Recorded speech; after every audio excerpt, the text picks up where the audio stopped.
আসসালামু আলাইকুম রহমতুল্লাহ। আশা করি সবাই ভালো আছেন। অতুল ইনকিউবেটর অ্যান্ড হ্যাচারির পক্ষ থেকে আমি মোহাম্মদ আবু কাসেম আপনাদেরকে জানাচ্ছি স্বাগতম।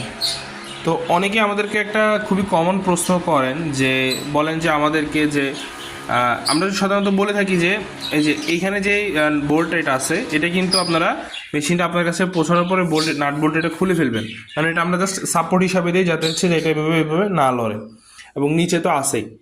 তো প্রত্যেকটা নাট বোল্টের মাথায় কিন্তু আমরা এখানে হচ্ছে যে গ্লু দিয়ে দিই।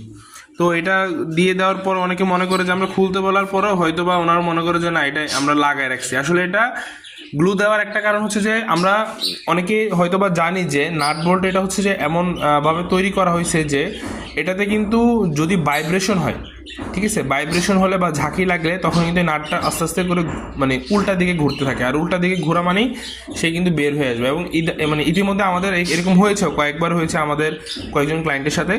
উল্টা ঘোরার কারণে বোল্টগুলো খুলে গেছে, তো দেখা যায় যে ফ্রেমটা সামনে পিছনে বাড়ি খেয়ে এখানে ফ্যানে ড্যামেজ হচ্ছে অথবা লাইটে। তো যার কারণে আমরা কি করি, ঘাম দিয়ে দিই, যাতে হচ্ছে যে ভাইব্রেশন হলো এটা যাতে উল্টা প্যাচগুলো না ঘুরে। ঠিক আছে, তো এই হচ্ছে যে কথা। তো আপনারা কি করবেন, কষ্ট করে এখানে একটা লাইটার ধরলে এই ঘামগুলো গলে গেলে তখন এটা আস্তে করে খুলে ফেলবেন।